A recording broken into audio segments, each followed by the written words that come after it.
You are about to hear Dr. John R. Lee, one of America's leading authorities on menopause and hormone replacement therapy. Dr. Lee is a cum laude graduate of Harvard University. He received his medical training at the University of Minnesota. Dr. Lee has authored many articles as well as 3 books. His most recent book, What Your Doctor May Not Tell You About Menopause, is based on his 15 years of using natural progesterone hormone cream to treat female patients having a variety of hormone-related problems. Dr. Lee used natural progesterone to treat pre- and post-menopausal women suffering from hot flashes, depression, low thyroid, fibrocystic breasts, water retention, weight gain, and loss of libido. He also found that natural progesterone cream helped prevent and reverse osteoporosis. Here is Dr. John Lee. Let me tell you, before we get started, a little more about myself. You might wonder why a family doctor goes around giving talks about progesterone. And I want you to know that I was a fairly, if you don't mind, I hate obstructions. I was a fairly middle-of-the-road, conventional family practitioner in Mill Valley for a number of years.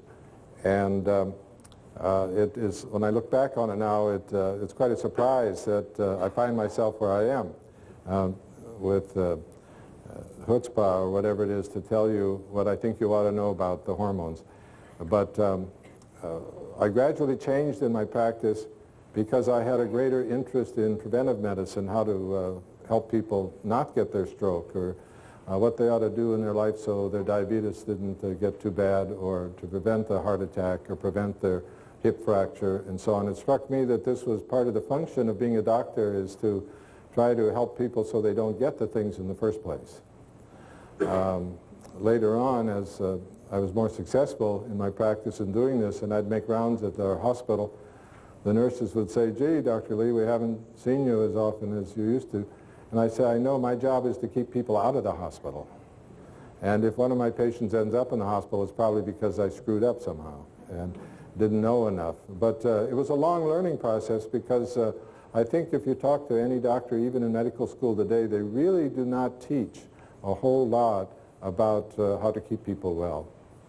In fact, one time at a PTA meeting, when they were talking about lunches for the students, they'd invited me to talk about the relationship of the things that we eat to getting heart attacks later on, and that it starts in quite an early age. At age 12 or 14, they can see the plaques start developing in arteries. And so my idea was that they should serve a diet which was anti-atherogenic. And the other speaker was a young professor from the University Medical School, San Francisco, in pediatrics. And he said, "Well, in real medicine, we don't think you should change anybody's diet or recommend any specific diet until you know what disease you're treating. You have to wait till they have a heart attack, and then you tell them what they should have been eating for the previous 40 years. And you see, in my family history, my father had his first heart attack at 44 and died at 49 when I was 15.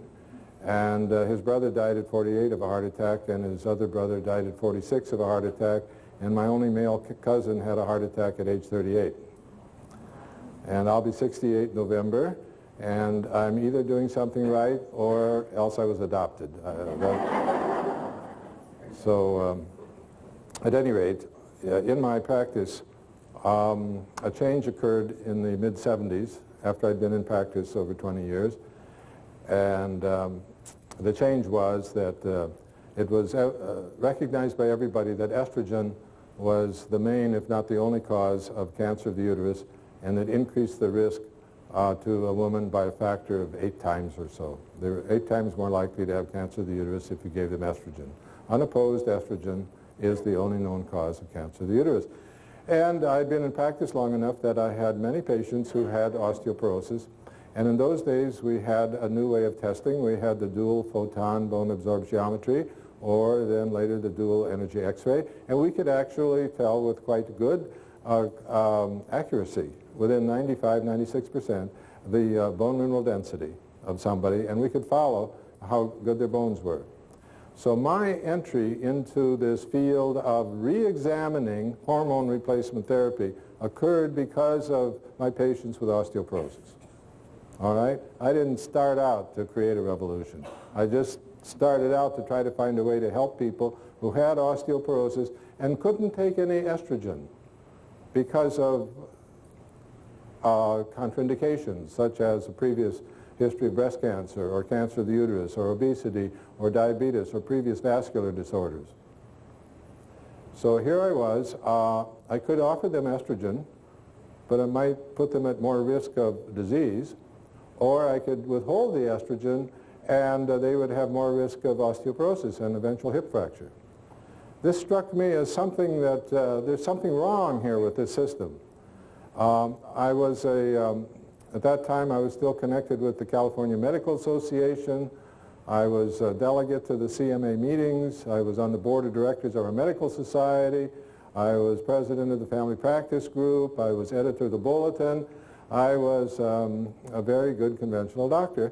And I saw that the CMA, the California Medical Association, was having a weekend meeting on how to deal with this dilemma of whether to use estrogen or not. So I went to the meeting. It costs, you know, about $100 to sign up for these meetings, or $300 for, they make you pay to go to the meetings to get more education. So I went to the meeting, and the answer to the dilemma of whether to use estrogen or not was leave it up to the patient. Tell her both sides of the question, make her decide, and then she can't sue you for whatever happens. If she goes and gets the hip fracture, it's not your fault. If you give her the estrogen and she gets a cancer of the uterus, it's not your fault. And that was the big advice. Well, that wasn't good enough, so it happened that I was giving a talk at a unconventional medical meeting called the Orthomolecular Medical Society. Linus Pauling was there giving a talk, a bunch of wonderful people were there giving a talk, and I was giving a little talk on hypoglycemia. I'd done some studies on hypoglycemia, the adrenal gland, the conversion of sugar into adrenaline, and so on. And here was a speaker, Ray Peat, a biochemist from Oregon, who's telling us about progesterone. And I'm going to assume that you all know about estrogen and progesterone. Estrogen and progesterone are the two of the three main sex hormones, testosterone being the other one. All humans make all three. Women make more estrogen and more progesterone, and men make more testosterone. And these two hormones, estrogen and progesterone, are made in large part by your ovaries. And the main function of these hormones is to prepare you to become pregnant, carry the baby to term, and deliver the baby well-formed and well-nourished. And these two hormones are essential in that. Estrogen builds up the bloody lining in your uterus, and progesterone causes the lining to mature each month and make it accessible to the fertilized egg, and will hold in the bloody lining for 10 or 12 days, and then will quit, and the quitting allows you to shed the lining, and then you start over the next month. So I heard Ray Peat tell us, there were about 400 doctors there, saying, look, at menopause, when the ovaries cut down on their hormone production and estrogen drops about 40% and progesterone drops to 0, why is it do you only replace estrogen? Progesterone has all sorts of other functions. It's good for brain cells. It helps the thyroid hormone work. It's good to help the woman use fat for energy. It helps libido. It helps all these things he listed. And I thought, wow, he's asked a good question. Why do we use only estrogen instead of giving both hormones back when your ovaries cut out making them? So I got a hold of Ray Peat, and he gave me about 60 or 90 references to read, and sure enough, the references supported what he said exactly. And I thought, why didn't I know this? Did I fall asleep during a class in medical school? And because I didn't know all this about real progesterone. And then I talked to my colleagues about it, and it turns out they were as ignorant as I was. We couldn't all have fallen asleep. It turns out in medical school they didn't teach about real hormones, the real natural hormones that your body makes. It was all about how to replace the pharmaceutical drugs that mimics for these hormones. and nothing about progesterone. So in my practice, I told these patients with osteoporosis that they couldn't take estrogen, they should stay on their diets, they should stay on their calcium, stay on their vitamin C, their vitamin D, they should do the exercises, avoid smoking, do all the things that you're supposed to do for osteoporosis, but they could go to the health food store and they could buy a cream that Dr. Pete had told us about, Ray Pete had told us about. You could buy a cream which had sufficient progesterone so that a little application, a little dab every day, would give you the same progesterone that your ovary should be making. 10 or 15 milligrams a day. That's all the ovary needs to make for all these wonderful things that happen. And so I did that, and I followed with annual bone mineral density tests, and by the third year, I may not be the quickest kid on the block. It took me 3 years to see that the bones were all getting better. My patients in 3 years, their bone mineral density had increased by on the average of 15%. It reversed osteoporosis. Estrogen does not reverse osteoporosis. Estrogen delays bone loss. I'll just say a little thing about osteoporosis, then we're going to show you some graphs here. Bones are living tissue, just as skin, hair, red blood cells, tissues, connective tissue, living tissue. It's made, lasts for a while, it's unmade, and then it's made anew. It's constantly being renewed. Unlike teeth. Teeth are made before you're born, and once you lose the 2 sets you have, you're done. If you break a tooth and hold it together, it will not knit together. If you break a bone and hold the ends together, it knits together. It's live. It's got living cells in it. In fact, it's got 2 sets of cells. One is called osteoclast, with a C, osteoclast, and one is called osteoblast, with a B. The osteoclasts go rummaging around through the bone structure. There's little channels in there called canaliculi, and they run around and they find bone that was made some time ago and has become over-crystallized and more likely to break. And those osteoclasts move in and dissolve that part of bone away. It's called resorption. Actually leaves behind a little space. And right on the heels of the osteoclasts come the osteoblasts. And they move in and they make new bone where the old bone had been. And the new bone they make is stronger than the bone that they took away. You all follow that? And this goes on all the time. And the rate at which this happens is truly amazing.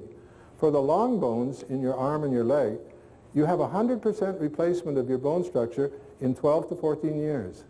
100%. It's all new bone. Isn't that amazing? As long as this system keeps going.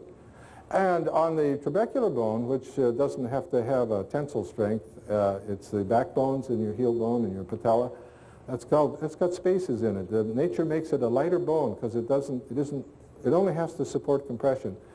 And that has a turnover time of only 4 or 5 years. Brand new bone every 4 or 5 years. Absolutely amazing. So what is osteoporosis? Osteoporosis is a condition where new bone formation isn't keeping up with loss of old bone. The function of estrogen is to slow up the loss, but it does nothing for new bone formation. The function of progesterone is to stimulate the osteoblast to make new bone. Now let me just run through a couple of slides having to do with osteoporosis. This is the classical picture that you see, the spine.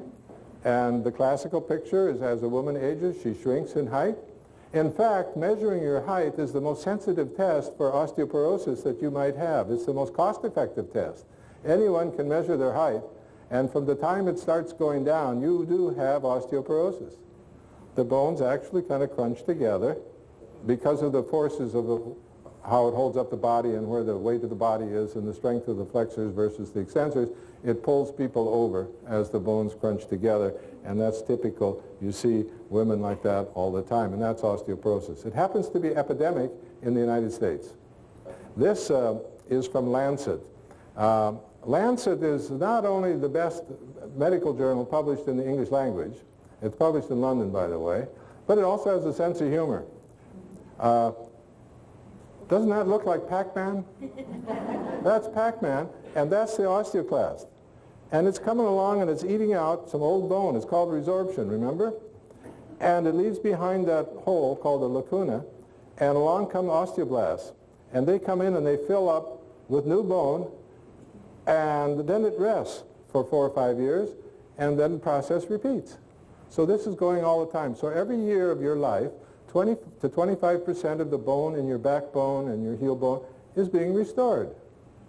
And in 4 or 5 years, it'll be 100% restored, but in the meantime, some of it has become old, so it keeps on going. Next slide. All right, now this is an example. This lady, she was 71 years old, and she called me from Pennsylvania. It's a lady that I had met at a nutrition conference at the EPA in Washington, D.C. about 10 years before, and she woke up one morning, and this is her bone mineral density. She'd had a compression fracture. When you do bone mineral densities of the backbone, this number should be over 0.9 or 0.95. A good one would be 1.10, like $1.10. And so sound as a dollar to me means that the numbers will be 1.00, just like a dollar in cents. So she's down to about 44.5 cents out of $1 worth of bone. She's lost over 50% of her bone mass. She had gone through menopause about 20 years before. She hadn't been on any progesterone. She hadn't been on any hormone. She was a health nut. She ate right. She exercised. She looked great. Everything was fine, except she was having a silent osteoporosis. You see, osteoporosis is silent until something breaks. And in this case, one of her bones in her back broke, and she had terrible pain. And she had heard that I had written a paper about osteoporosis and was working on a book. Her husband's a doctor, her son's a doctor, and of course she had a doctor. And that doctor got her to an orthopedist. And of course a radiologist was involved. And she told them she's going to get some progesterone cream, and she's going to use that, and her bones will get better. And all the doctors, including her husband and her son, said, that's craziness. You can't absorb hormones through the skin. Progesterone has nothing to do with bones.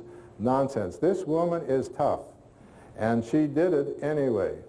And her husband made her get a bone mineral density test every 8 months to show that it was stupid and foolish and she's wasting time. And look what happened. 446, 516, 0.55. She's gained 11 points on a scale starting at 44.5, and that is about a fourth. She has about a 20% increase of bone mass in 16 months. All she did was add a little dab of this cream. This is another patient, 72. Now you'll notice I chose those that are up in their 70s because in every book on osteoporosis you will read that once you're past 70, nobody can do anything for your bones. Now this is October 82, June 83, June 84, June 85. This is a lady whose bone mineral density was there. She broke her arm trying to lift her sick husband off the floor when he fell. She went to a doctor who sent her to a specialist who said she had to use fluoride treatment. Now at this point I have to tell you something else about myself. Back in the mid-70s when I was learning more about prevention, remember, I started teaching a class at our local junior college. They wanted a class for people who wanted to learn how to stay well. And I have to tell you, the best way to learn a topic is to try to teach it. And it's a 16-week class that I devised in 1975, and I'm still teaching it today. Every year from September through March, I teach a class that meets on Thursdays for those 2 quarters, and it is booked up for 3 years ahead. I teach a class, I chose a room, the class got too big, and when you get 300 people in a big dark auditorium in the middle of the afternoon, I discovered that's not the best way to teach. And so I do it in a room that holds only 90 people and about 120 crowd in. They stand around the walls and they sit on the steps, and they do this every Thursday afternoon for 2 quarters. And they come and take the class every 3 or 4 years to see if I've learned anything new.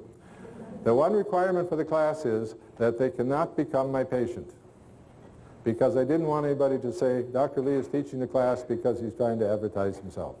So they couldn't become my patient. Well, this lady was in my class, and when her doctor said, you have to use the fluoride treatment, she said, oh no, Dr. Lee explained that fluoride is toxic to bones, and it might end up with a slightly higher bone mineral density because it forms calcium fluoride crystals and things like that. But the bone that is made is really not superior, high-quality bone, and the actual fracture rate increases. And that happens to be true.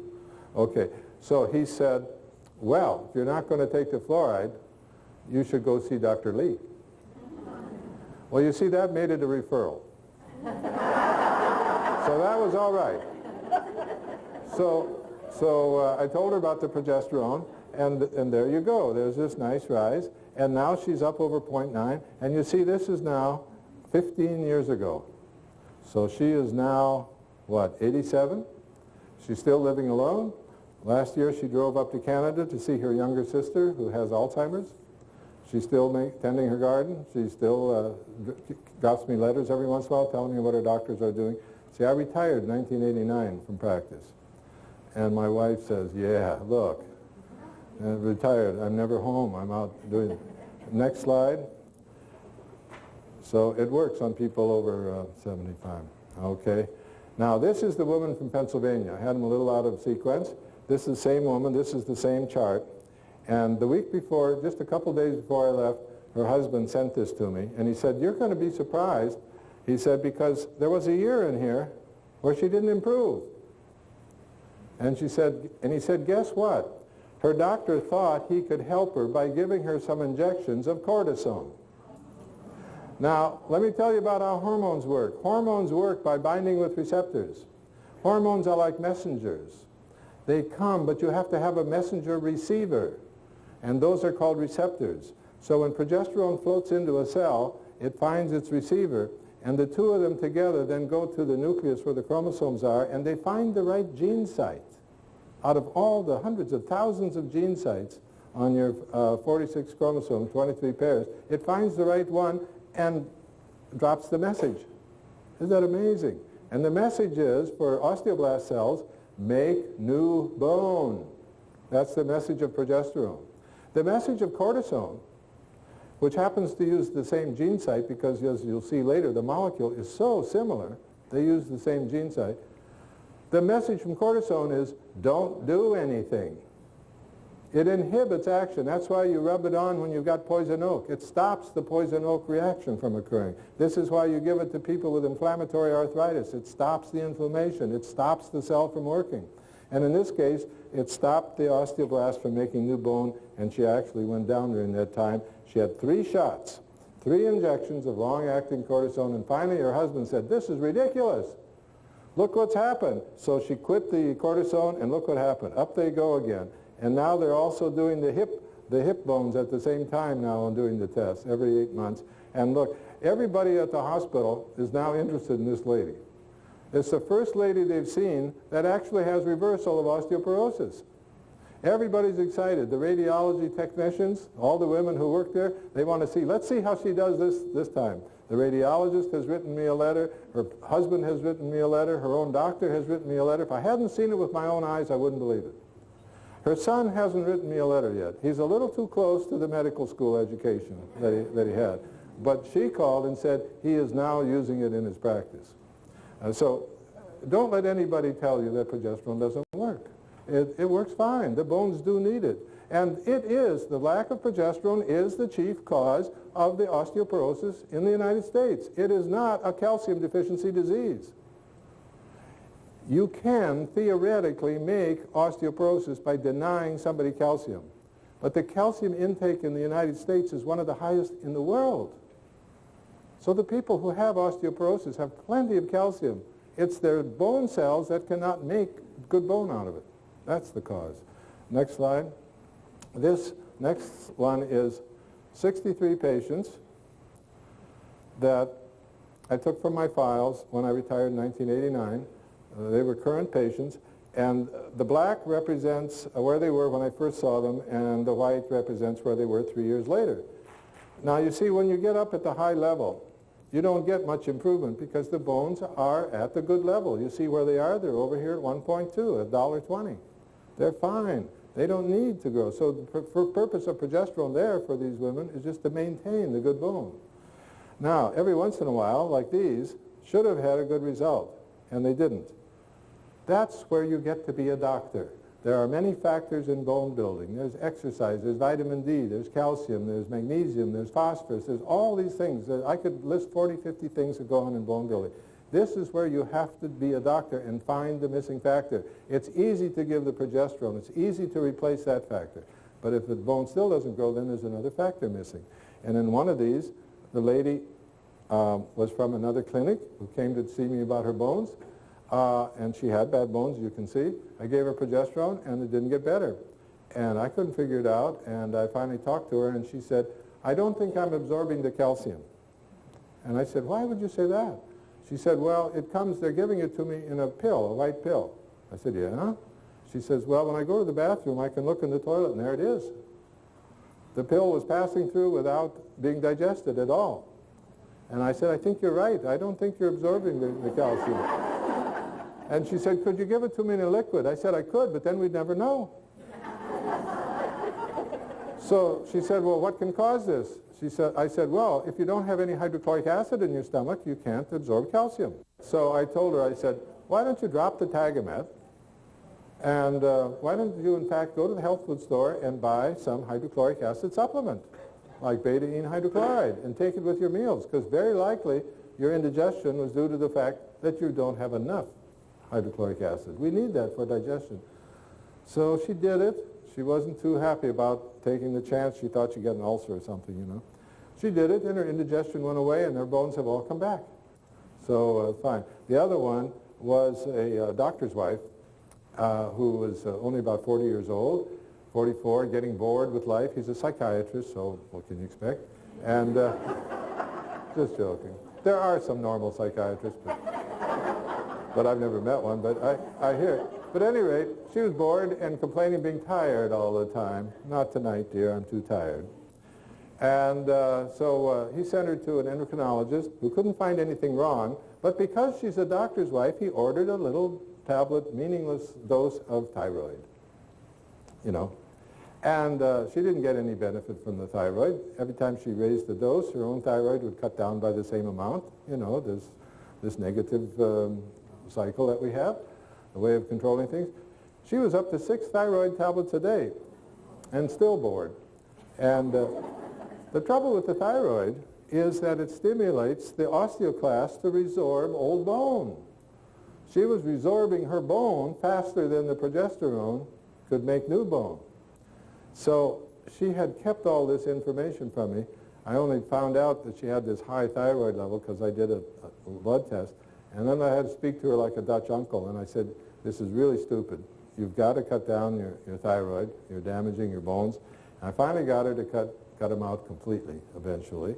And the progesterone helped her so much anyway, she got better than that. But then her bones started to pick up. So this is where you have to be a doctor, and that's called the art and the science of medicine.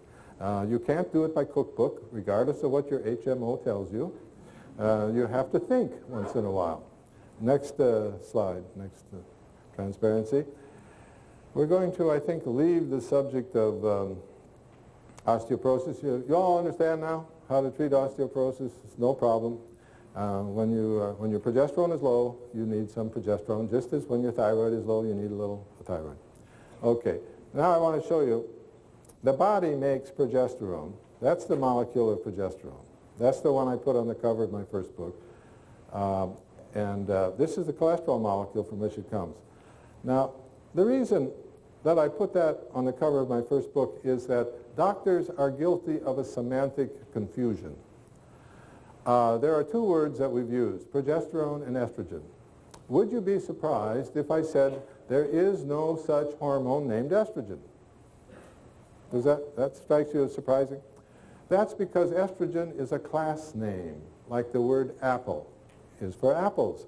There is no apple named simply apple. There's Gravensteins and Delicious and Pippins and Macintosh, and every apple has its own name.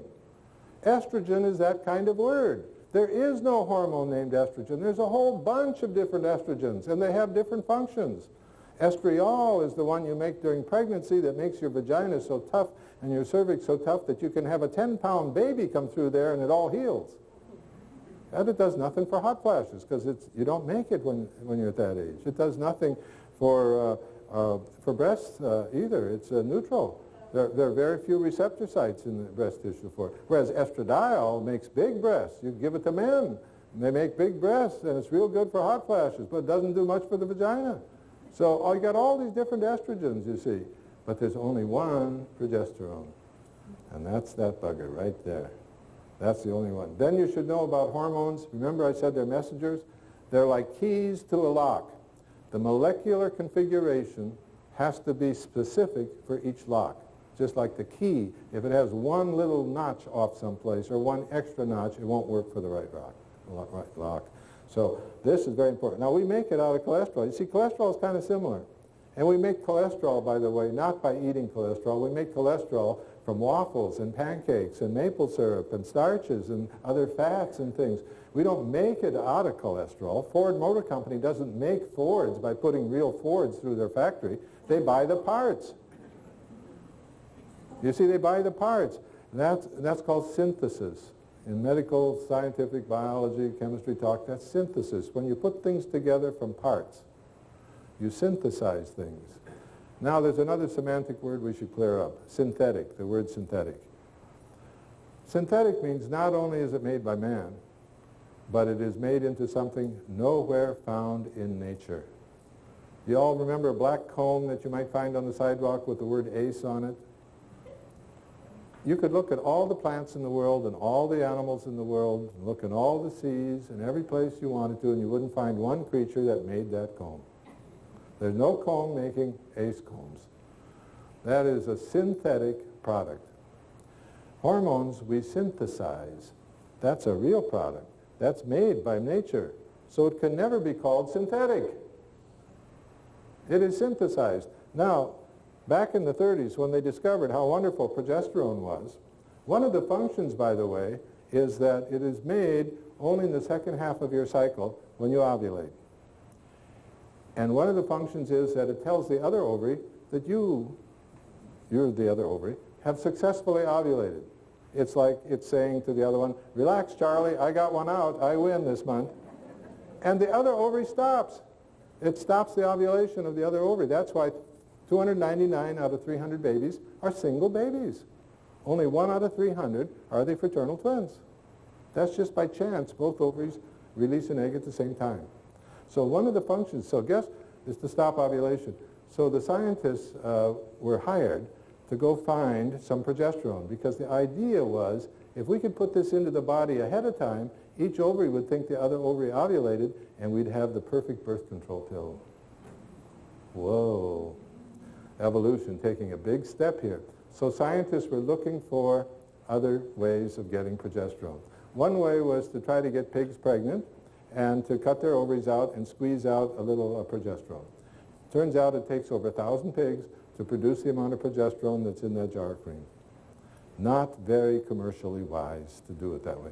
The French tried to collect all the afterbirth. When you're pregnant, your placenta makes a ton of progesterone. It makes 10 to 20 times more progesterone than the ovaries ever made.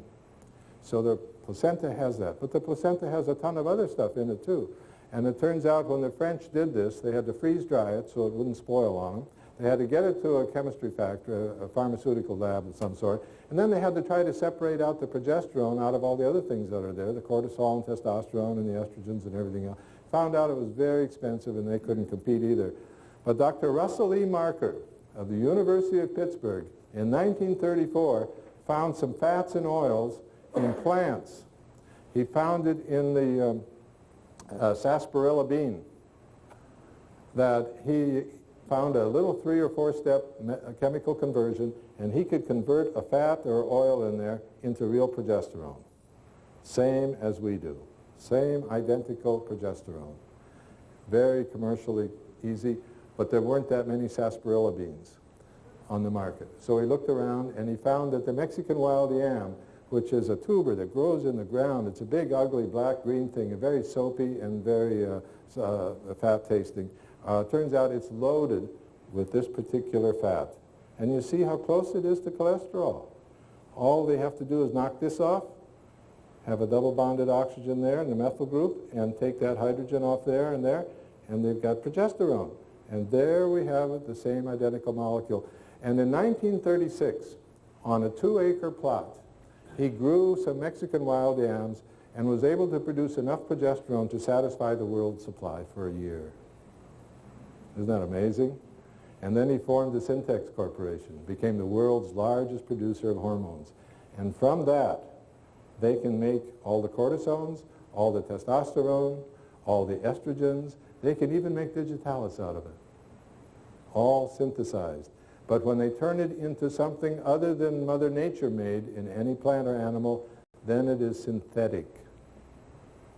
But we're not talking about the synthetic hormones. We're talking about that guy right there, synthesized. Next slide. You all understand that now?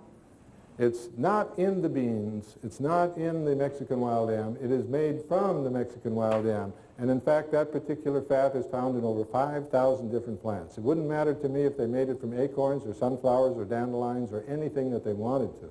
If it comes out to that same molecule, that is progesterone. And we call it natural progesterone because it is natural to humans. We had to do that because Premarin is called natural estrogen, isn't it? 48% of Premarin is estrone, which is one of the hormones natural to humans, but 52% are equals, which are natural only to horses. So 52% of Premarin are estrogens that are not natural to humans at all. They're natural to horses. Now, in the body, in addition to progesterone's function as the one that guarantees or optimizes the chance of a fertilized egg surviving, and for the embryo to survive and develop, and for the fetus to develop and last the whole 9 months until birth, you see, that's called gestation. From conception to birth is called gestation. The hormone that promotes that is the progestation hormone, progesterone. That's where it comes from. Isn't that something? In addition to that, our body uses it, just like the scientists do, to turn it into a corticosterone, to turn it into cortisol, to turn it into testosterone, and to turn it into estrone. It is the master precursor for all the other steroid hormones. Imagine what a fantastic hormone this is. You only make 15 or 20 milligrams at most by the ovary, but it becomes all these others, as well as doing all the thing it needs to do so that the species can reproduce. These down here at the bottom, by the way, this is Provera. See, they took progesterone, they added an acetate group, and they added a methyl group, and nowhere in Mother Nature is that hormone found. That is a synthetic hormone, and it's not the right key for the right locks, and it does a lot of bad things that progesterone doesn't do, and it doesn't do many of the good things that progesterone does. The only thing it does, it helps to hold in the bloody lining. So they can use it to help people's periods when you bleed. They can use it in birth control pills. This is the one that's more common in birth control pills, and you can see it's made from testosterone. They get the testosterone from male horse urine, and all they do is add this ethylene group right here, and now they have a pill that they call progesterone in birth control pills. It's crazy. It doesn't even look like progesterone. A con job has been pulled on the medical profession. This is my listing I've taken from several books on endocrinology on things that have been found that progesterone does. And remember, I said number one is procreation. It holds in the secretory endometrium. It helps the implantation of the fertilized egg, survival, development of the embryo, development of the fetus throughout gestation, restores libido. Restores libido. That's a surprise to people. Everybody thinks libido comes from the fact you have estrogen. Nonsense. It's testosterone and progesterone that does that. If you were Mother Nature and you wanted to get man and woman together to get a fertilized egg, which hormone would you put the libido on? The hormone that is there the week before the egg is made, or the hormone that comes when the egg is made? Right. Libido comes with the progesterone. Precursor role. It is the precursor to all of these hormones. Androstenedione, testosterone, estrone, estriol, all the corticosteroids, and aldosterone. This is the one that keeps your blood pressure right. Fantastic. Without progesterone, you can't make those hormones in the right amount. Then it does all these things over here. These are called intrinsic effects. We don't even know how progesterone does it all, but it's a mild diuretic, helps use fat for energy. It's a natural antidepressant. The brain cells require it. In fact, the brain cells concentrate at the levels 20 times higher than in the blood. The brain cells do work to pull the progesterone into them. It helps the thyroid hormone action because both of them help to burn fat for energy. It helps raise metabolic. Now, it even raises your temperature. When it increases your metabolic action, it raises your temperature. It's thermogenic. The Catholic Church knows this. The Catholic Church knows you can measure your body temperature every morning and you can tell when you are fertile. It's called the rhythm method. Normalizes blood clotting. This is important because in the nurses' questionnaire study, some of the nurses were on Premarin and estrogens of different sorts, and other nurses weren't. And they try to tell you that's good for the heart, but the reason that some of the nurses weren't on estrogen is because their doctors wouldn't give them any because they were overweight, diabetic, previously already had cardiovascular disorders, clotting disorders, and those are contraindications. So naturally those people have higher risk factors, and they are more likely to have a heart attack than those who were the skinny, non-cigarette smoking, tennis playing, healthy women who were given. So there was a slight difference. So I wrote to Dr. Kolditz, of one of the authors at Harvard, and I said, you were comparing different groups. How can you claim that one had a better effect on the heart than the other? He said, oh, well, we compensated for that difference. Yes, we recognize that those are risk factors, but we put in a correction factor and it still came out better. I said, where did you get the correction factor? Dr. Kolditz doesn't write to me anymore because he can't explain where he got the correction factor. However, he also can't explain why is it that the healthy, slim, non-cigarette smoking, tennis playing nurses were 43% more likely to get a stroke due to a clot. Whoa, that's in the study. It's not in the advertising material that the doctors get to read. It's in the study. 43% higher risk of getting a stroke due to a clot. Whoa. So that's why I say it's important that progesterone is found to normalize blood clotting. You don't get the strokes in. It normalizes zinc and copper levels. Those are the ones that turn a moderate irritation of a PMS woman into rage. When the brain has an imbalance of zinc and copper levels, irritation becomes rage. And in fact, you can get off a murder sentence if you can prove you have PMS and the rage was uncontrollable. Protects against fibrosis. It's even better than protecting against fibrosis. I have never had a failure yet in treating people with fibrosis. Within 3 months, the breast turned back to normal. Just like that. And the normal shows up in the mammogram. It shows up in the doctor's office when he examines you, when the person examines herself. Each doctor will say, what happened? And the patient said, oh, I took some natural progesterone cream. He said, what else did you do? Doesn't dawn on him. That was it.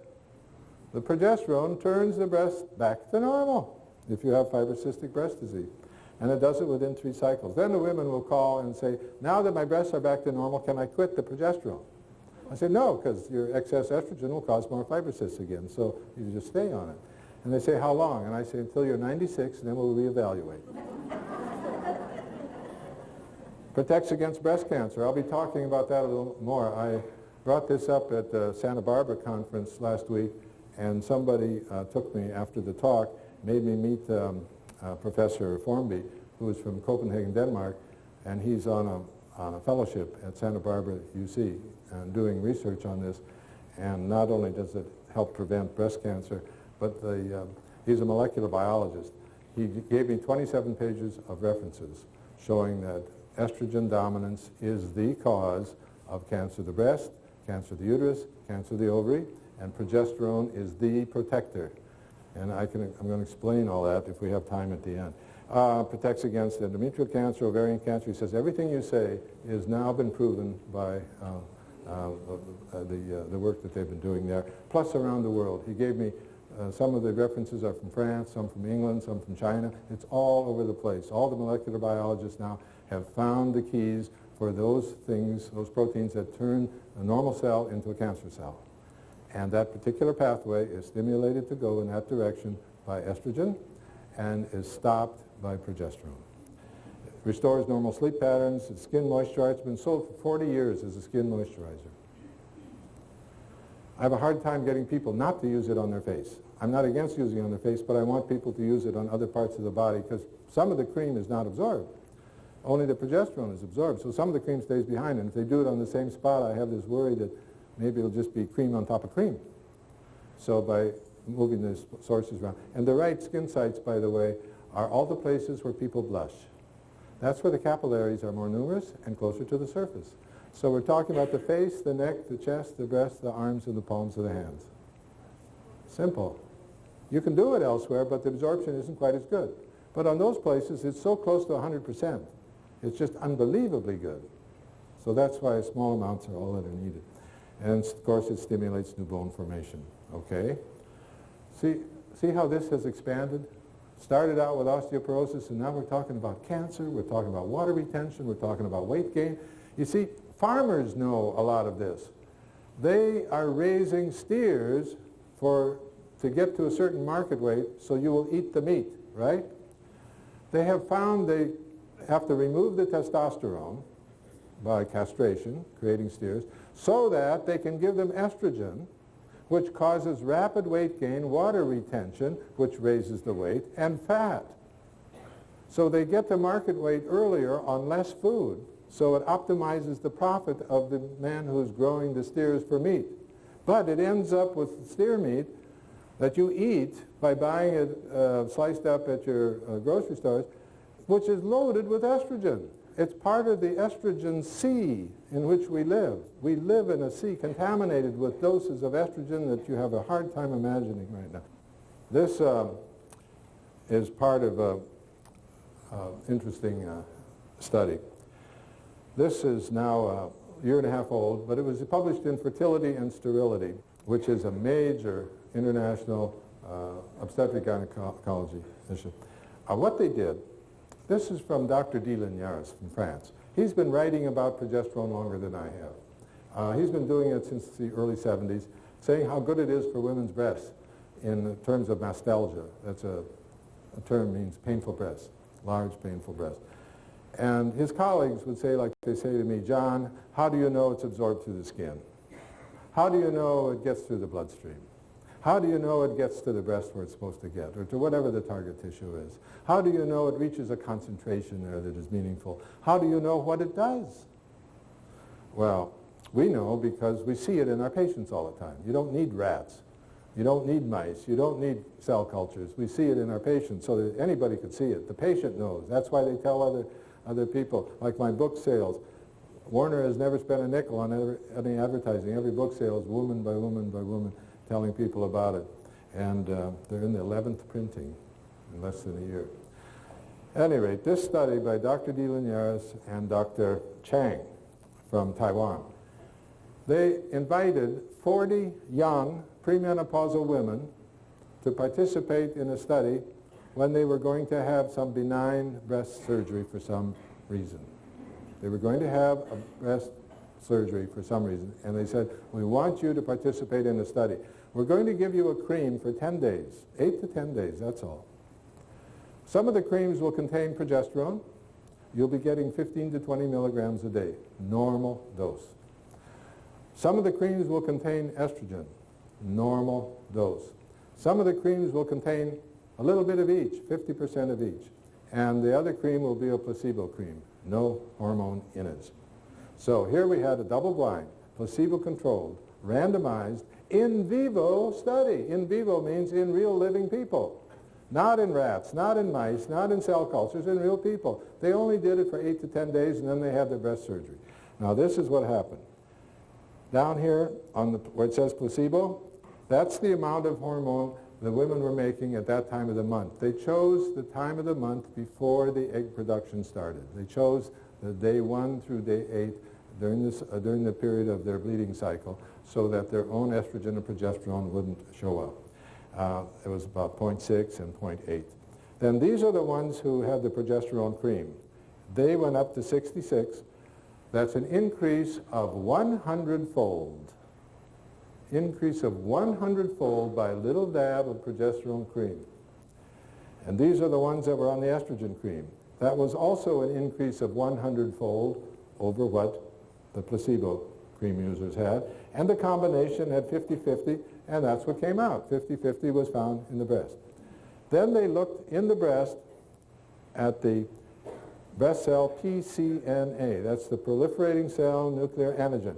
That is a small protein that is left behind when cells are multiplying.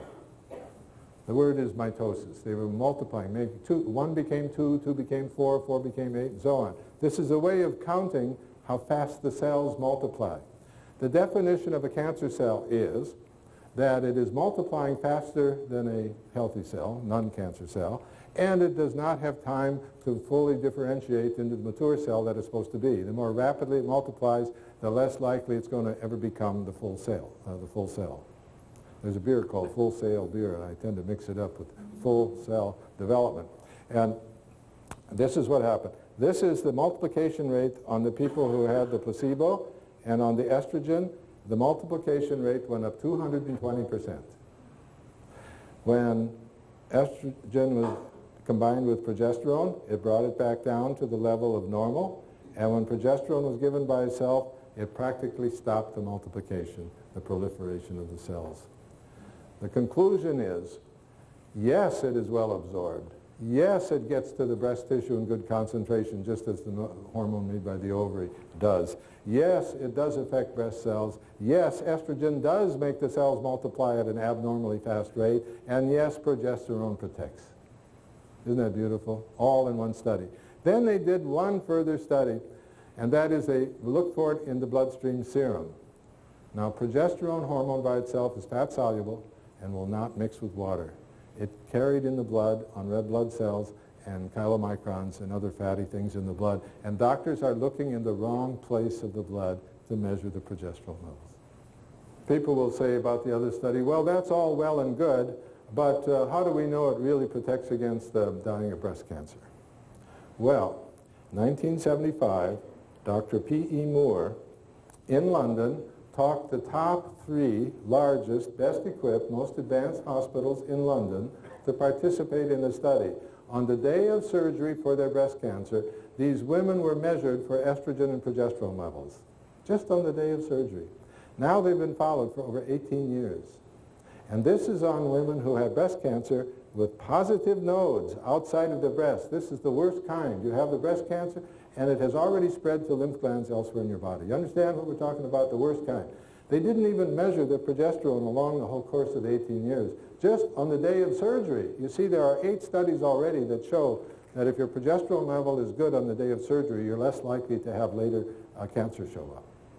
Because at the time of surgery, they stir it up a little bit, you see, and the progesterone stops it from growing. So this is the study now, 18 years later. This is the survival rate of those people who had adequate progesterone levels at the day of surgery. Survival rate was about 70%, 73%, something like that. Okay? This is the survival rate of people who had less progesterone on the day of surgery. This is 100% higher than this. Their survival rate is in the 30s, 30%. The only difference between these two groups is the level of the progesterone on the day of surgery. Now, remember I said at the beginning that the only people I gave progesterone cream to initially for those first 3 years were people who couldn't take estrogen because they already had a history of cancer? Guess how many over the years now, since 1978 when I started, 19 years ago, guess how many have died of breast cancer among those people? 0. 0. Isn't that amazing? Now, either my patients, you know that 1 out of 8 women, by the time they hit 90, they should have breast cancer.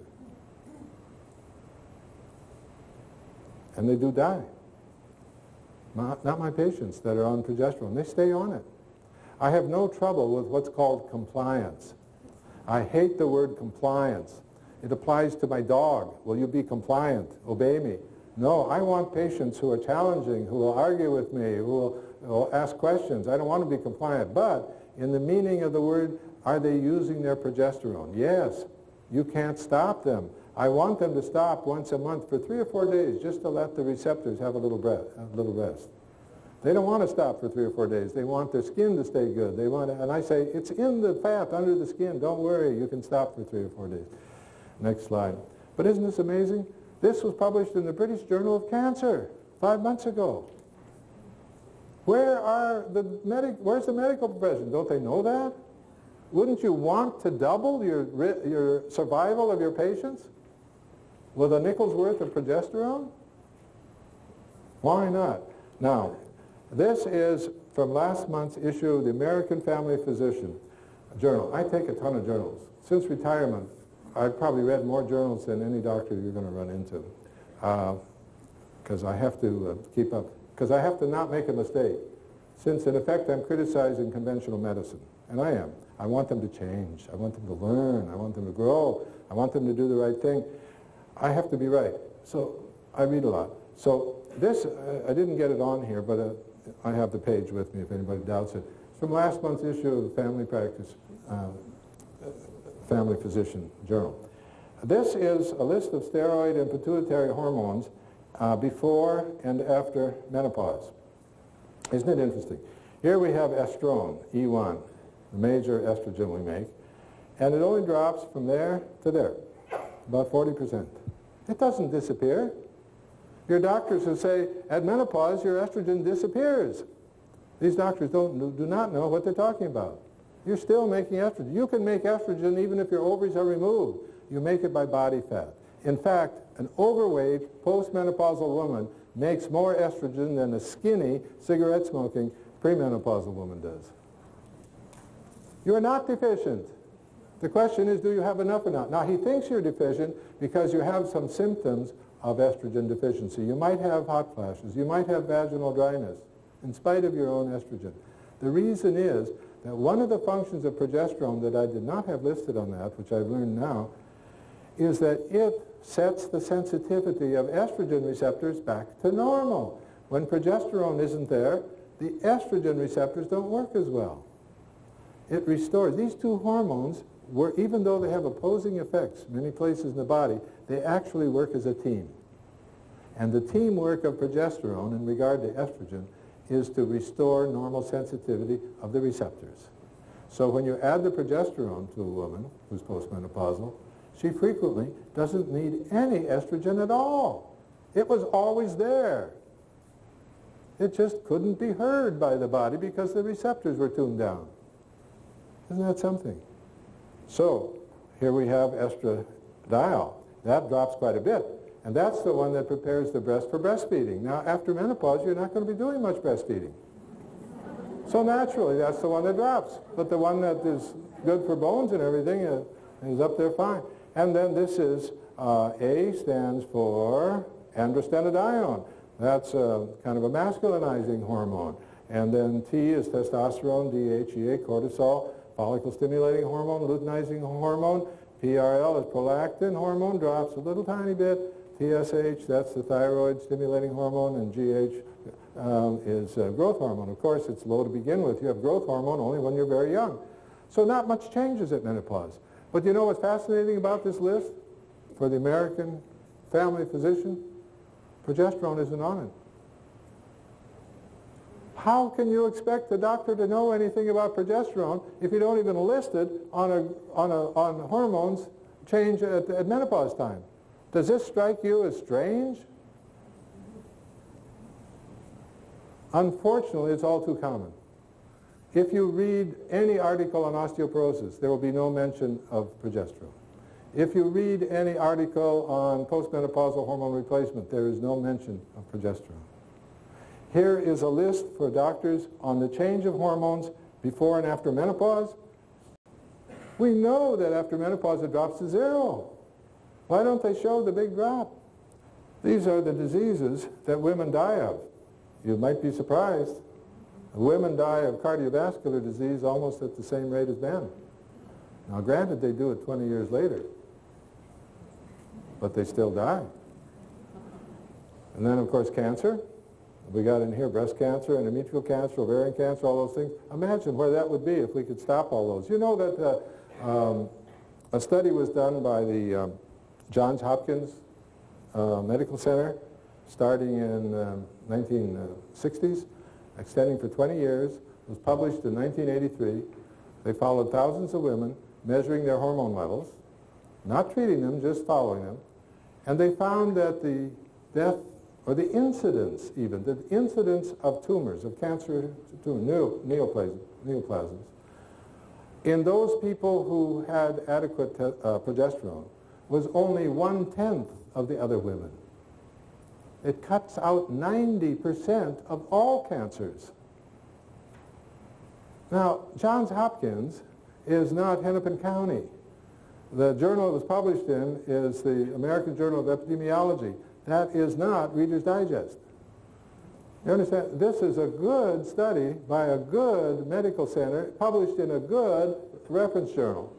And it disappeared without a ripple. That keeping your progesterone up has a good chance of preventing 90% of the cancers that would otherwise occur. You all follow that?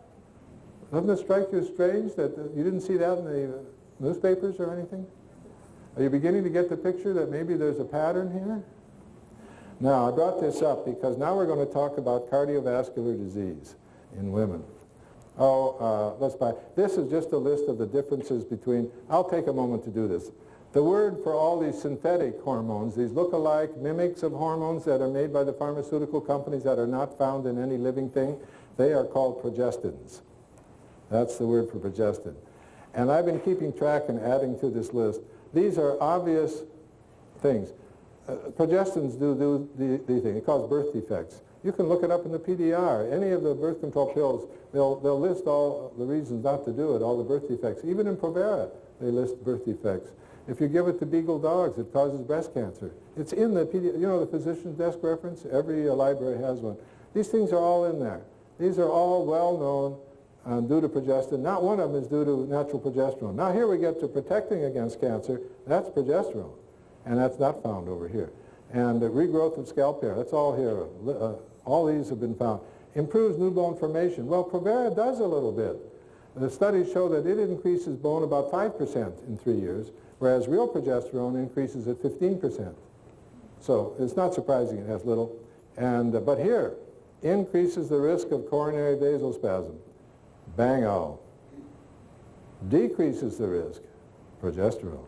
So that's what I want to talk about next, is the heart business. There we go. This is from the University of Oregon at the Regional Primate Center. This is Dr. Hermsmeyer sent this to me. They just got this published, March of 1997. They were asked to study this enigma, this perplexity of women dying of heart disease. Prior to menopause, it's almost impossible to kill a woman with a heart attack. Doesn't happen. You have to be diabetic, hypertensive, a cigarette smoker, and grossly obese, and then it might happen. But a study of 2,000 consecutive deaths by women in Kings County in Washington found no premenopausal woman dying of a heart attack. Now, 10 years after menopause, you all start dying of heart attacks at a pretty good rate. And you get up to the rate that men do pretty fast. Now, the perplexity is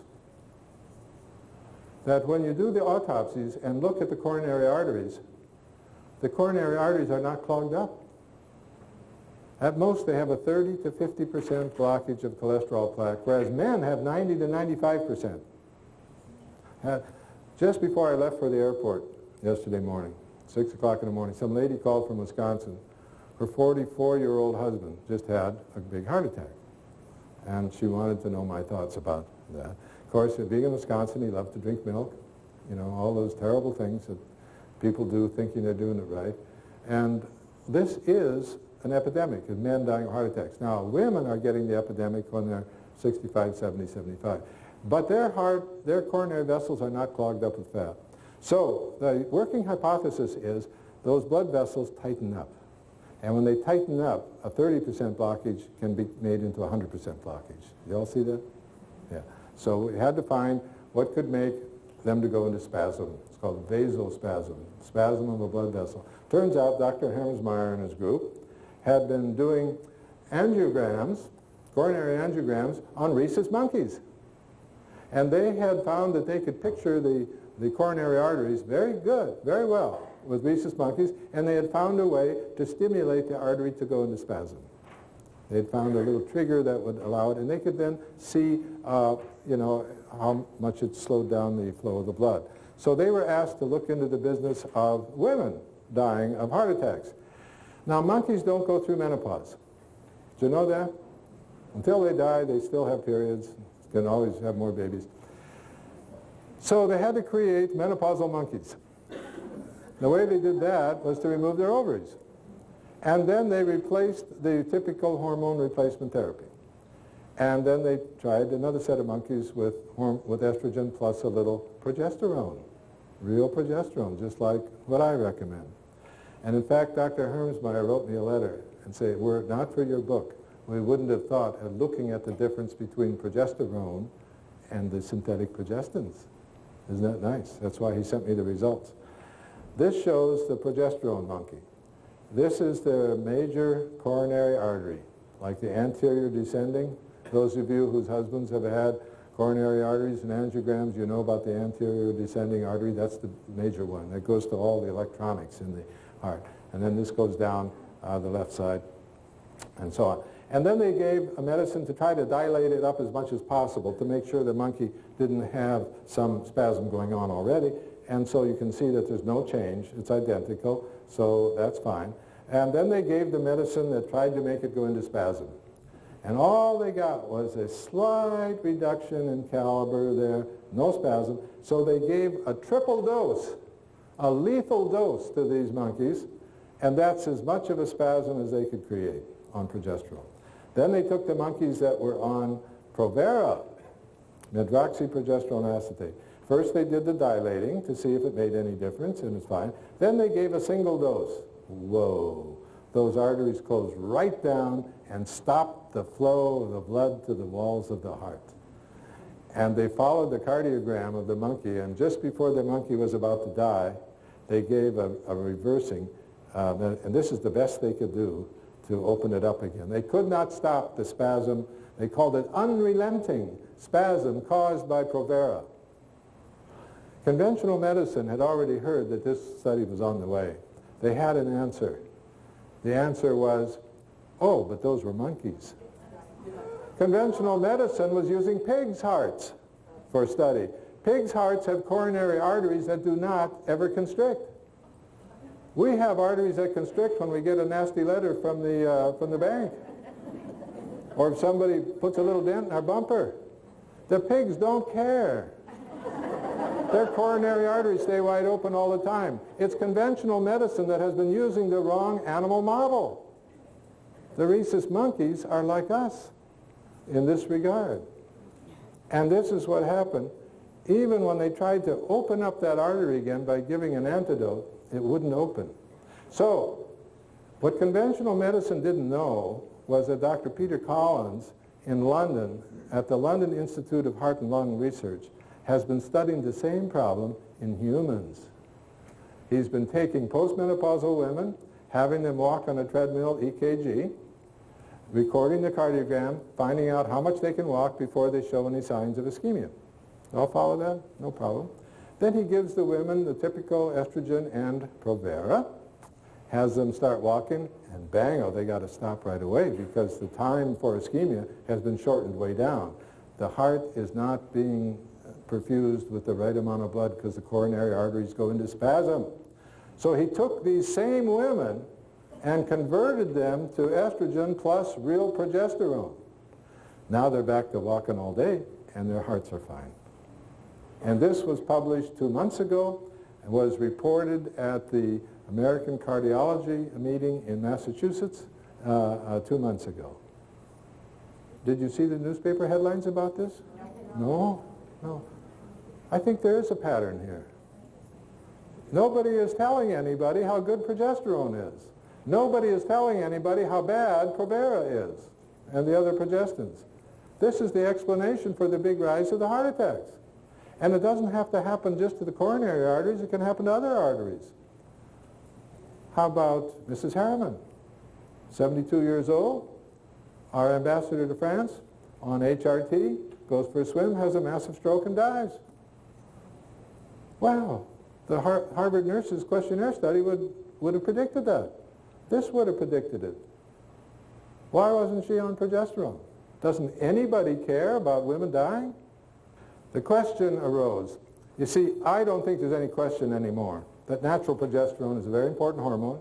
It is very easy to give by skin cream. It should not be given orally because the ovary never put it in anybody's stomach and it changes into other things and does not work.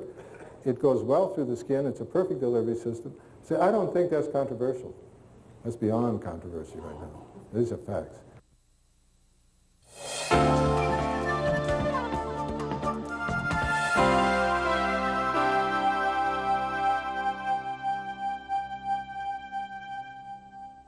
I have been on natural progesterone and estrogen for the last 6 years. As a cream? No. Oh, well. I'm 61 years old, and I yeah. started taking this because of severe hot flashes at 55. I would like to stop the estrogen, but I would like to continue on the progesterone. You but should, you but said you should never take it orally. Why right. is that? Because when it's taken orally, it's absorbed into the bloodstream and directly into the liver. In fact, even if it misses the liver the first time around, the blood circulation is every 20 seconds, so 3 times a minute goes through the liver. And this large amount, you're probably taking over 100 milligrams. I have no idea. It doesn't. You should know, because it's very important. You should not take more than 20 ever, and the doctors give 100 milligrams or 200 milligrams 2 or 3 times a day. Totally irrational, totally unnatural. And what happens is the progesterone molecule is converted into 3 different metabolites. That means a changed form. As it passes through the liver changes it into things that will mix with bile and conjugate and go out in bile. But these changed forms are not progesterone. One of them, in fact, binds to Valium, the same receptors in the brain that Valium does, and is so potent that it can be used as a surgical anesthetic. So you're saying that too much progesterone can harm you also? It can do funny things, because it isn't progesterone that's harming you. It's the fact it's something that your body would never do, and you are creating products that are not progesterone. So yes, if you take too much orally or too much anyway, you can get some lack of progesterone effects and some sedating effects. And you should be using the normal physiological level, which is 15 to 20 milligrams a day as a cream. But that could be gotten in pill form also, couldn't it? The No, natural? I just said that when it's taken orally, 90% of it is changed into something else. I had been on Premarin because I'd had a hysterectomy and then was diagnosed with breast cancer. Right. I am now on tamoxifen. They took me off the Premarin immediately. I'm on tamoxifen. I've been on it for a couple of years, and I've got 3 more years to go with it. Yeah. Could I use the progesterone? Yes. Yeah, there's no contraindication to progesterone no matter what. Are you still having periods?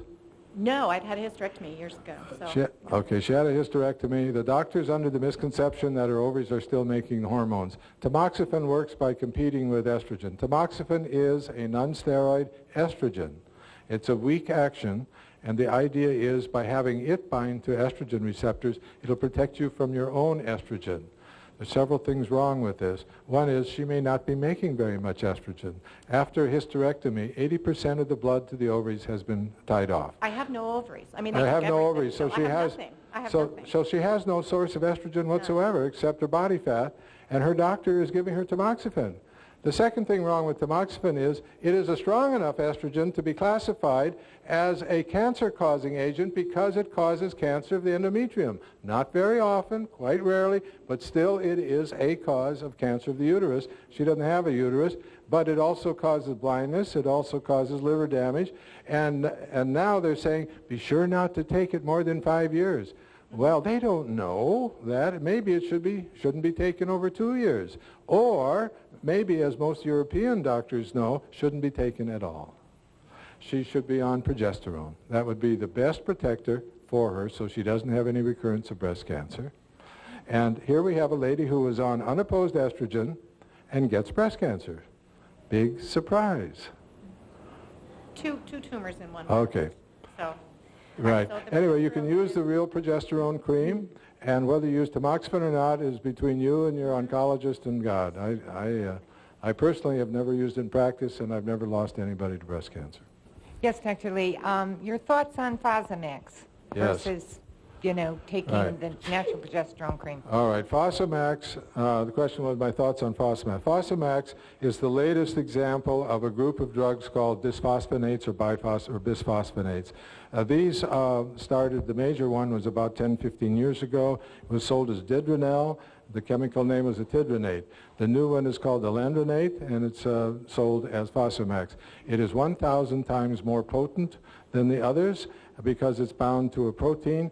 It becomes included in the matrix of bone, and it has a half-life of well over 15 years. Its function is that it stops the activity of osteoclasts.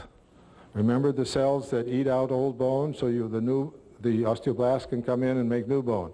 By stopping osteoclasts, if you have such a potent drug, it is going to eventually stop all the resorption of old bone.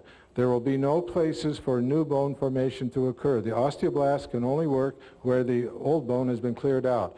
This is what has happened with all of the bisphosphonates so far. After 4 or 5 years of use, they quit working, and in fact, the hip fracture rates begin to go up, because the bone that you have left over is all the old bone that's been preserved because it hasn't been resorbed, hasn't been eaten away.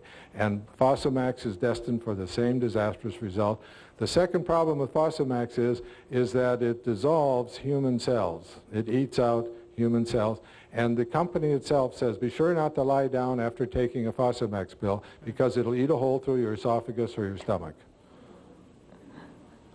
They say it in a slightly different way. They say it'll cause severe esophagitis and gastritis. But there are now over 200 patients have had holes burnt right through their esophagus and their stomach. So there's no reason to take it. Also, third thing is there's no study that shows it's any better than a little bit of estrogen in slowing up bone loss. And so if that's what you need, a little bit of estrogen would be a whole lot safer, especially if you take it with progesterone. Thank you very much. So don't take Fosamax. Okay. My question is probably fairly simple. Most of the talk today has been for those who are older. I felt like in menopause or after it. All the stuff that My you've been talk is directed at people who are about age 35 and up. Right, so that in other words, the use of the progesterone creams can be used for starting how young? Whenever you detect signs of estrogen dominance, if you get thicker and fatter around your thighs and your butt and your lower abdomen and your breasts are swelling and you have less energy, you very likely are estrogen dominant. And you can have a progesterone level checked, and if it is low in the luteal phase, you should probably be adding progesterone. Because estrogen dominance is the enemy. And estrogen dominance can be treated with progesterone supplementation. And the only thing is you have to recognize it. In the book, you'll read the signs of estrogen dominance. A simple blood test for estrogen won't tell you, because estrogen dominance is only there relative to progesterone deficiency.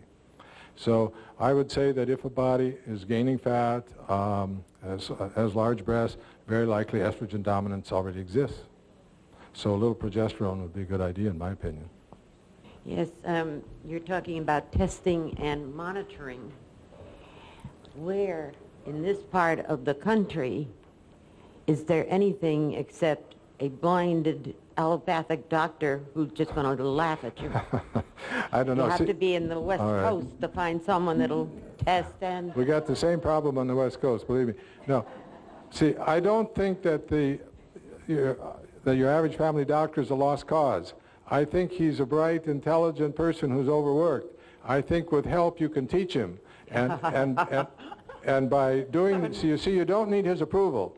You don't need his... he doesn't have to say yes. He doesn't even have to say the dose, and I wish he wouldn't because he doesn't know the dose. What I want him to do is say, okay, I'll follow along with you, and we'll see what happens. But is he going to call for the tests? Is he going to monitor?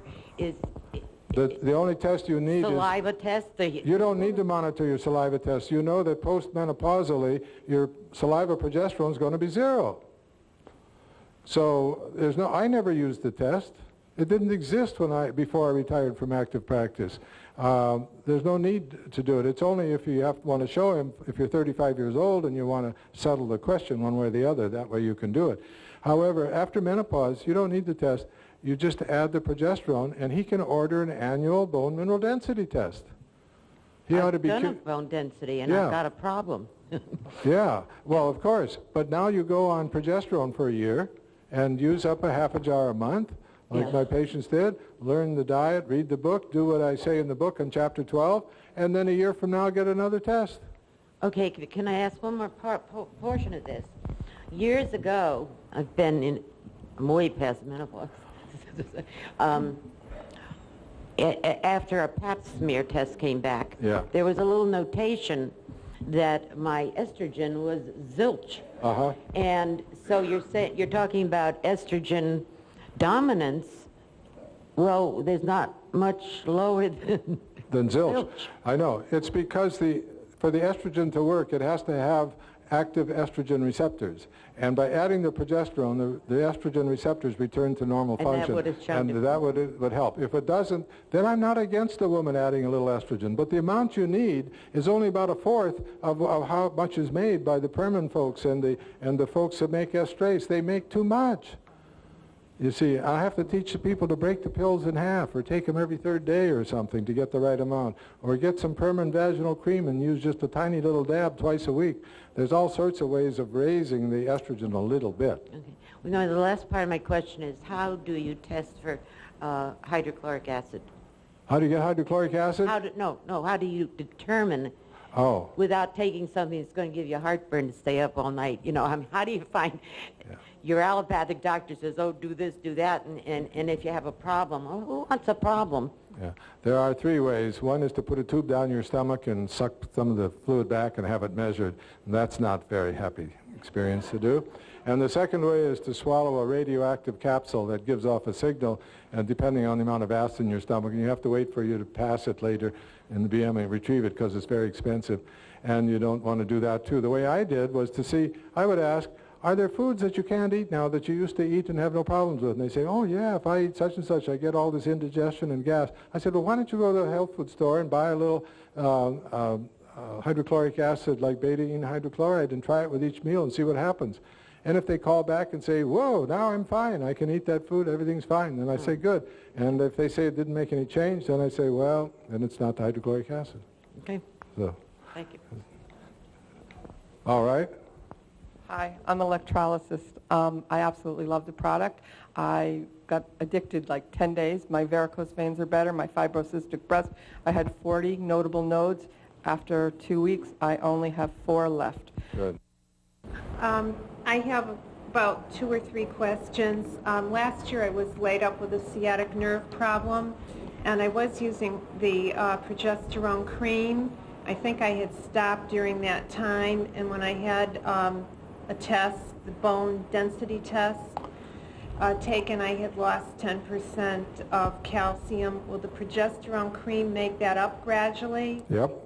It will? Yeah, gradually. As you saw those charts, each year they gained 3 to 5% more bone, and in 3 years they had 15% more bone. They come back. Okay, because the doctor had given me a list of medical treatments, and one of them that he recommended was calcitonin, which is a nasal spray. Yes. And I think that I still want to just stay with the cream. I wondered if you knew anything about this. Yeah, calcitonin is a hormone made in salmon by their pituitaries. And the salmon that are caught, they have their heads cut off and the pituitary taken, and then they make it, and it used to have to be given as injections to people, and now it's a nasal spray. Calcitonin in humans is made by our thyroid gland. Isn't that interesting? It's a hormone that has to do with calcium metabolism made by our thyroid gland. Now, the science of it is many women have had their thyroid glands removed. And these women are only being given thyroid replacement hormone back again, right? So these women are all deprived of calcitonin. Guess what happens to their bones? Nothing. Osteoporosis is not due to calcitonin deficiency, never has been, never will be, and giving calcitonin will only sponsor a little more bone growth for the first couple injections, first couple months of use, and then the body readjusts to it and the effect disappears and you lose the bone you gained and you're back to where you were. The only thing that's happened is the pharmaceutical industry has taken some money from you in the process. So I've never used it and I've never seen a need for it. My last question is, where can I go to find a gynecologist that is up to speed on the things that you're speaking about, and also get a physical examination without having to have hormone replacement therapy pushed on them? Yeah. I don't know. You have to educate your gynecologist. One of my friends in California was head of the OBGYN staff at our local hospital, and super guy, and he began using it, and he had all the benefits that I had described, and then he had a stroke, major stroke, and he's out of practice. He was also president of the medical society and chief of staff at the hospital, and he'd been running a committee trying to get these third-party payments and HMOs and all this going. I went to see him when he had his stroke, and he couldn't talk, the poor guy, and he hadn't been able to return to practice. And finally, I understood him to say that he's the first victim of what is that name that they use for describing HMOs and all these things? Managed care. He's the first victim of managed care. He didn't manage his own life right and had a monster stroke. No, it's a big problem. You will have to get your exams from your family doctor or internist, but tell him to read the book. I got a call last week from an OBGYN in Chicago, and he says his sister finally made him read the book, and now he's been doing it, and it happened that patients came in that fit the category of estrogen dominance and progesterone deficiency. He said it worked just like you said. All the things in the book work just like you say. And I said, well, thank you very much. That's nice to hear. He said, well, I have a big problem. I said, what's that? He said, I'm part of a 6-man group. He said, the other 5 don't know anything about this. I don't know how to talk to them. He said, it's changed my mind so much, they don't understand even what I'm talking about when I talk about natural progesterone. And I said, well, maybe by osmosis or maybe by contact. You've got to hope that they can open up their minds the way yours was. But they have to see it. You know that most of the decisions and conclusions in medical care did not come from peer-reviewed placebo-controlled trial. They came from simple observation by intelligent people. That's how they come. The rest of it is minor, and you can get very false results from very well peer-reviewed studies. And in fact, this happens almost as often as you get a good study. Okay. Are you aware of any negative effects from taking progesterone through cream? Well, I have patients who told me to warn people of one thing. Okay. It restores libido back to normal. Oh, okay. So the guy across the room gets a little better looking. It doesn't turn anyone into a sexual pervert or do anything like that. It's not beyond your control, so don't blame me for anything that happens. But they say people ought to be warned that good old libido comes back again. So let me I just am curious because if you gain weight in your thighs and your stomach because you're lacking in progesterone, will you lose it when you start taking this? Yeah. See, estrogen is a survival factor for women. It takes the food you eat and turns it into fat for storage. So when a true famine comes, you will outlive the men. All right? But when you're pregnant, you have to have a way of utilizing this stored energy. And that way is progesterone. It allows your body to use your body fat for energy now. For every pound of body fat that you metabolize, you get 4,000 free calories worth of energy. Isn't that marvelous? This is why during pregnancy you have the energy to carry 2 lives. I also have a couple of questions. You had that list of the progesterone was supposed to help was it for breast cancer and all, for people that have had breast cancer and they could take it carefully and without any side effects. And also another friend asked me a question. She took the replacement therapy and she got phlebitis and blood clots. And she wanted to know if this would be perfectly safe, and if there are any studies that have been done on it to show her that? Yeah, estrogen causes a stickiness of the blood and causes the blood clots. Okay. Right, and progesterone helps prevent it. It would prevent it? I mean, if she got kicked by a horse and got a blood clot in her leg, well, I can't stop that. No. But yes. As far as the breast cancer business, I didn't have time to include in the talk, but I want to show you something. You see these? 27 pages of various papers, all of them showing the same thing. One is from China, one is from France, one is from England, a couple of the United States, and they all show the same thing. They all have to do with the cancer cells that originate in the breast, the uterus, and the ovary. They are all found to become that way because of a metabolic pathway involving something called apoptosis. You all know what apoptosis is? Apoptosis means programmed cell death. You are constantly rejuvenating your body. You're growing hair, you're growing skin, you're growing bone, the lining of your sinuses, the lining of your lungs, the lining of all the glands, all the milk ducts, everything else. The cells are made continuously, they live a certain life, and then they're supposed to die. You only can keep healthy by the cells having programmed death, and that programmed death is called apoptosis. If they do not die, if they just age and they hang around and they can't do what they're supposed to do, they revert to a more primitive pattern and they become a cancer cell. So the things that promote apoptosis save you from cancer. The things that promote cells not to have apoptosis promote the cancer. All of these have to do with that. They know the genetic things that are driving it.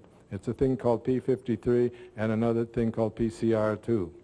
So they know by the balance of that whether something that you're taking is promoting a cancer cell or something is preventing a cancer cell. All these studies show the same thing. Estrogen promotes the stopping of apoptosis. The cells become older. The cells change into cancer cells.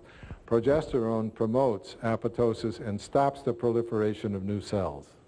So progesterone protects against cancers. So all of these that are estrogen-dominant tissues, they're all protected by progesterone. Isn't that amazing? Dr. Lee, thank you. I've been on it 3 months, and I've noticed significant differences in my PMS problem. I'm actually livable with my family and myself. There's no more blood clotting in my periods. But it will get better and better over time. And I just, in 3 months, I've noticed the difference. Great. I have one question. My daughter is on dexamethasone. She is getting no periods to irregular periods. Right. Adrenal gland failure, I think she has. I think that's what her... You see, progesterone is the precursor to all the adrenal gland hormones. So she should take this? If she were my daughter, I'd put her on progesterone and I'd decrease the dexamethasone. Okay. I just wanted to say I'm a compounding pharmacist in Newington, and things are changing. I spent 20 years reassuring women that their Premarin and Provera were, you know, they... So did I. And so I did it for 20 years. Until about a year ago. I spent a lot of time reading, and I'm now in the process of trying to educate the physicians in the area. They are listening, and it's because women are driving the ship. You're not happy with the response that you've gotten from recent medical therapy, and I think only about 15% of women are on Let me give you, therapy. How many of you read Susan Love's book? Yeah. She doesn't know a thing about progesterone, and she's a surgeon, so she's unlikely to. But she does know that all this estrogen is not good. And she says women are inherently very wise. Of all the prescriptions written, the majority of the women don't even bother to get them filled. And of those that get them filled, they stop within a year. And in the long run, only 15% of women who get a prescription actually continue the prescription. Their body is telling them. Isn't that your experience? Yeah. No, that's great. I think it's great, and you're going to see the results on the patients. Well, we have already with many patients. But my question is specifically estriol. Yeah. A lot of in the literature today about that actually being protective. It's protective against breast cancer, and it's wonderful for the vagina. I looked up all the references I could find, and I found a beautiful reference in 1979, Dr. Lindsay. It's the effect of various estrogens. Remember I said there's a variety of estrogens? The effect of various estrogens on bone, mineral. And they found estradiol was there, and estrone works, mostly because estrone becomes estradiol. Estriol didn't do a thing for the bone. So I have to tell people in menopausal life that they shouldn't take estriol as the only estrogen. They maybe could take it along with some estradiol or estrone, but it hasn't been found to help bones, because it's the one that you make during pregnancy when you can take the minerals from the mom's bone for the baby to use. So it allows the minerals to leach out of bone. That's my conclusion. Otherwise, it's a marvelous hormone. Okay. Hi, I've been on Fosamax for almost a year. Can I start the progesterone cream at the same time as now? Now you're on what? Fosamax. Fosamax, yeah. Yeah. The study will be done in about 2 months. Okay. And I didn't know whether I should You start bet. Start the progesterone yesterday. Oh, is that right? Yeah, right. It won't interfere with the Fosamax, but the Fosamax will interfere with bone building 8 years from now. Okay. Well, it's a study, and I figured, well, I want to find out if this is any good. Yeah. I've got 2 months left for a year. Yeah. Entering a study is... But I can use the cream right now. Absolutely. Might save some bone. And you might get some... But you see, new bone building only occurs at the site where you've resorbed away the old bone. Isn't that clear? I mean, everybody knows that. And the damn Fosamax gets into the matrix of the bone and doesn't get out of the body. It may remain active for 15 or 20 years. in which case there won't be any more resorption of old bone. Therefore, there won't be any more new bone building, and you'll end up with a skeleton full of old bone. In other words, stop the phosphate. I would. Yeah. But well, I figure I'll give him a chance. Okay. 2 months left. All right. And see if it does any good. Okay. Thank you. Hi. I don't like these microphones. I had a lot of questions. Most of them were answered through this session. But the last question I have is, I've had problems. There you go. See, that way it gets recorded for posterity. Thank you. Since I was an early age, I was put on birth control. I've been on it for 14 years. Stopped last month. Good. One of the things that was done many years ago was started with the antidepressant drugs, because I am one of those that will need a plea for murder because I have some problems with PMS. Right. How quickly do you anticipate progesterone to... All right. When do I stop the antidepressant and comment? Okay. PMS treatment is the most difficult of all. PMS is a syndrome, which merely means a collection of symptoms and we don't know diddly about the cause.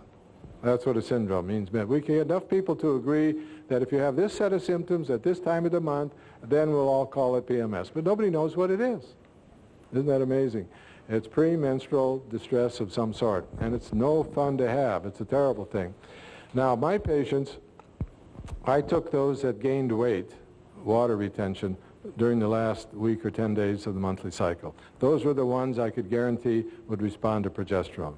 And I would start the progesterone day 12 with a nice dab on the face, the neck, the chest, the breast at night for 4 or 5 days. Then I would go to a dab twice a day, and then the last 4 or 5 days I'd double that dab and make a huge dose the last 4 or 5 days, because there's no way to measure how much to use, and you just find the dose by increasing. I call it the crescendo pattern, and then stop on day 26. And if that wasn't enough, then do more and find the dose that works. Then once you gain control over PMS, then you can back down on the dose because your cortisol levels will subside. And then you can reduce the dose of your antidepressant as you yourself determine. I don't know any way that somebody else can, but when you begin to feel better, you can reduce. There's no reason they can't be used together. No, no problem. No problem. And eat a plant-based diet and take magnesium and B6. Read my book.